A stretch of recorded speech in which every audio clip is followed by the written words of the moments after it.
किष्किंधा का राजा बाली अपने पिता इंद्र से प्राप्त स्वर्णहार, जो किसी की भी आधी शक्ति खींच सकता था, उसे पहने अपनी विशाल गदा के साथ जिधर भी जाता उधर त्राहिरा मचा। यहाँ तक कि रावण तथा अन्य राक्षस भी बाली के नाम से ही थरथर कांपने लगते। इस पर बाली को लग रहा था वह अजय है, वह संसार में किसी को भी हरा सकता है, और इसी अहंकार में उसने महाबली हनुमान जी को युद्ध के लिए ललकारा और उनकी आधी शक्ति अपने अंदर खींचना शुरू कर दिया। पर उसे शायद हनुमान जी के अपार शक्ति का अंदाजा ही नहीं था कि वह अपने ही काल को ललकार रहा है। दरअसल बाली जो इंद्रपुत्र होने के कारण अपार शक्तियों का स्वामी था, उसका सबसे ताकतवर अस्त्र था उसके गले का वो स्वर्णहार जो उसे अपने पिता इंद्र से प्राप्त। वहीं हनुमान जी ऋषि के श्राप के कारण अपने शक्तियों को भूले सुग्रीव के मंत्री के रूप में कार्यरत थे। हनुमान जी अपना ज्यादा समय पहाड़ की कंदराओं में राम नाम जप करते हुए बिता रहे थे और बाली भी किष्किंधा की प्रजा का उत्तम प्रकार से देखभाल करते हुए शासन कर रहा। पर इसी बीच राक्षस राज रावण ने कुछ ऐसा किया कि बाली एक अच्छे शासक से अहंकारी वानर बनकर रह गया। असल में जब लंकापति रावण तीनों लोकों के देवी देवताओं को जीतने के बाद भी अशांत था, क्योंकि उसे पता था कि उसका वध वानर और मनुष्य के हाथों अभी भी संभव है, और तब उसने सोचा कि अगर वानरों के राजा बाली जो मेरे समान ही शक्तिशाली है उसे हरा दूं तो वानरों से मृत्यु का भय समाप्त हो जाएगा। और तब रावण अपने पुष्पक विमान से समुद्र तट पर संध्या वंदन कर रहे बाली के समक्ष पहुंचकर युद्ध के लिए ललकारने लगा। रावण ने सोचा कि वह आसानी से बाली को मार देगा, पर बाली ने अपना स्वरूप बड़ा किया और रावण को अपनी बाईं आंख में दबाकर अपनी संध्या वंदन करने लगा। पर संध्या वंदन के बाद भी बाली ने रावण को आजाद नहीं किया। लगभग 6 महीने तक बाली ने रावण को अपनी आंख में दबाए हुए ही अपना जीवन व्यतीत करने लगा। बाली के उछल कूद में पैरों से टकराते, पहाड़ों से रगड़ खाते पूरे 6 महीने तक बाली ने रावण को इसी तरह अपनी बगल में दबाकर घुमाया, और जब रावण इस पीड़ा को सहन नहीं कर पाया तो वह बाली के समक्ष गिड़गिड़ाते हुए क्षमा मांगने लगा। इस पर बाली ने दया करके रावण को मुक्त कर दिया, पर चालाक रावण ने बाली को अपना मित्र बना लिया। अब रावण जैसे महाबली को हराने के बाद बाली का अहंकार चरम पर था और वह हर जगह कहता फिरता, इस संसार में ऐसा कोई नहीं जो मुझे परास्त कर सके, मैं सर्वशक्तिमान हूँ, मैंने रावण को भी हराया है। उसकी यह अहंकार पूर्ण गर्जना जब बर्दाश्त से बाहर हो गई तो जामवंत जी से रहा नहीं गया और उन्होंने क्रोध में बोला, हे वानर राज, आप अहंकार वश खुद को सबसे शक्तिशाली बता रहे हैं, पर असल में आपकी शक्ति हनुमान के सामने कुछ भी नहीं। इस पर ठहाके मारकर हंसता हुआ बाली बोला, कौन वो हनुमान, उसके पास शक्ति भी है? जानकर आश्चर्य हुआ, वह तो हमेशा गुफाओं में मुंह छुपाए राम राम कहता रहता है, उससे मेरी क्या तुलना। पर जामवन तुम कह रहे हो तो मैं उसकी भी जीवन लीला समाप्त कर ही देता हूँ।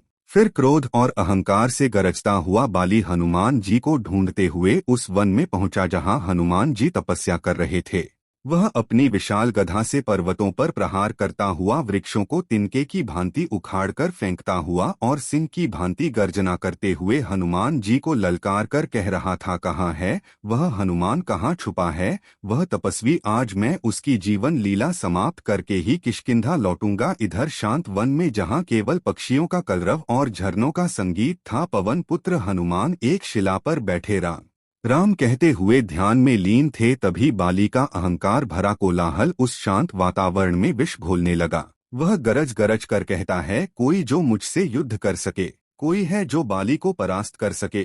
हनुमान जी ने पहले तो उसे अनदेखा करने का प्रयास किया, क्योंकि उनकी तपस्या में विघ्न पड़ रहा था, परंतु जब बाली उनके समक्ष आकर उन्हें युद्ध के लिए ललकारने लगा तो हनुमान जी ने अपनी आंखें खोली और अत्यंत विनम्रता से कहा, हे किष्किना नरेश, हे देवराज इंद्र के पुत्र, आप निसंदेह इस संसार के सबसे शक्तिशाली योद्धाओं में से एक हैं। आपको कोई नहीं हरा सकता, परंतु इस शांत वन और इन निर्दोष वृक्षों पर अपनी शक्ति का प्रदर्शन क्यों कर रहे हैं? इस पर बाली ने अत्यंत अपमानजनक शब्दों में अट्टहास करते हुए कहा, चुप हो जा वानर, मुझे ज्ञान मत दो, मुझसे युद्ध करो या मरने के लिए तैयार हो जाओ। यह सुनते ही हनुमान जी का शांत और सौम्य मुखमंडल प्रलयंकारी तेज से धक उठा। उन्होंने अपनी गदा उठाई और बाली के युद्ध की चुनौती स्वीकार कर ली। यह कोई साधारण युद्ध नहीं होने वाला था।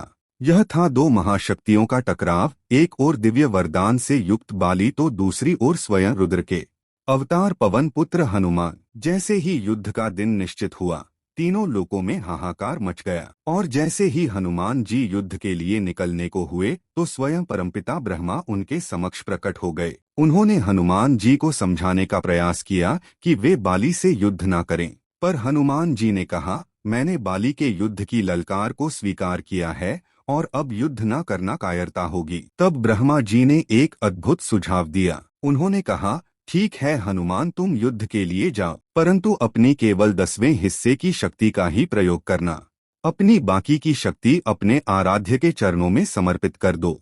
युद्ध के बाद तुम वह शक्ति पुनः प्राप्त कर सकते हो, क्योंकि अगर तुम पूर्ण शक्ति के साथ बाली से युद्ध करने गए तो वह तुम्हारे विकराल रूप के तेज से ही जलकर भस्म हो जाएगा और इससे श्री राम की भविष्य में होने वाली लीला में विघ्न पड़ जाएगा। यह सुन हनुमान जी ने परमपिता ब्रह्मा की आज्ञा का पालन करते हुए अपनी अपार शक्ति का केवल 10वां अंश ही अपने पास रखा और शेष शक्ति को प्रभु श्री राम के चरणों में समर्पित कर दिया। और अब आता है वह रोमांचक क्षण जिसका सबको इंतजार था। हनुमान जी युद्ध भूमि में पहुंचे। सामने बाली अपने स्वर्ण हार को पहने अहंकार से मुस्कुरा रहा था। जैसे ही हनुमान जी ने युद्ध भूमि में अपना पहला कदम रखा और उनकी दृष्टि बाली से मिली, बाली के दिव्य वरदान ने अपना काम करना शुरू कर दिया। हनुमान जी की आधी शक्ति यानी उनकी कुल शक्ति का केवल 5% बाली के शरीर में प्रवेश करने लगा और फिर बाली को अचानक अपने शरीर में अपार शक्ति का अनुभव हुआ जो उसने आज तक महसूस नहीं की थी। उसे लगा जैसे सहस्त्र सूर्यों की ऊर्जा उसके भीतर समा रही है। वह सोचने लगा, मेरे अंदर कितनी अधिक शक्ति आ रही है, अब मैं सर्वशक्तिमान बन जाऊंगा। परंतु अगले ही पल बाली का शरीर उस प्रचंड ऊर्जा के वेग को सह ना सका और गुब्बारे की तरह फूलने लगा। उसकी नसें फटने को हो गई, उसके आंख, नाक और मुंह से रक्त की धारा बह निकली। बाली को समझ ही नहीं आ रहा था कि यह क्या हो रहा है। तभी उसका शरीर इतनी अधिक शक्ति को संभाल नहीं पाया और असहनीय पीड़ा से चीखने लगा। जैसे ही बाली का शरीर उस दिव्य शक्ति के तेज से फटने वाला था, आकाश में भयंकर गर्जना हुई और बाली के समक्ष स्वयं ब्रह्मा जी प्रकट हुए। ब्रह्मा जी ने गंभीर स्वर में कहा, बाली, यदि अपने प्राण बचाना चाहते हो तो अभी इसी क्षण हनुमान से जितना दूर भाग सकते हो भाग जाओ, अन्यथा तुम्हारा शरीर इस शक्ति के भार को सहन नहीं कर पाएगा और टुकड़े टुकड़े हो जाएगा। बाली को कुछ समझ नहीं आया, परंतु साक्षात ब्रह्मदेव को अपने समक्ष देख वह समझ गया कि स्थिति बहुत गंभीर है। वह तुरंत युद्ध भूमि से पलटा और अंधाधुंध भागने लगा। वह सैकड़ों मील तक बिना रुके भागता रहा। अंत में जब वह बहुत दूर निकल गया तब जाकर उसके शरीर को कुछ राहत मिली और वह थककर धरती पर गिर पड़ा और बेहोश हो गया। कुछ समय बाद जब बाली को होश आया तो उसने फिर से परमपिता ब्रह्मा को अपने सामने खड़ा पाया। ब्रह्मा जी ने उसे समझाया, है बाली, तुम स्वयं को संसार में सबसे शक्तिशाली समझते हो, परंतु तुम्हारा शरीर हनुमान की शक्ति का एक छोटा सा अंश भी संभाल नहीं पाया। हनुमान तो मेरी आज्ञा से अपनी कुल शक्ति का केवल 10वां हिस्सा ही लेकर तुमसे युद्ध करने आया था और तुम्हारे वरदान के अनुसार उसकी भी आधी शक्ति यानी केवल 5% ही तुम्हारे शरीर में आ रही थी, और देखो तुम्हारा शरीर उसे भी धारण नहीं कर पाया। सोचो बाली, यदि हनुमान अपनी संपूर्ण शक्ति लेकर तुमसे युद्ध करने आते तो तुम्हारा क्या होता। तुम्हारा शरीर तो एक क्षण में ही भस्म हो जाता। यह सुनकर बाली की आंखों से अहंकार का पर्दा हट गया। उसे अपनी भयंकर भूल का एहसास हुआ। उसे समझ आया कि वह किस महाशक्ति से टकराने चला था। बाली तुरंत हनुमान जी के पास लौटा और उनके चरणों में गिरकर क्षमा मांगने लगा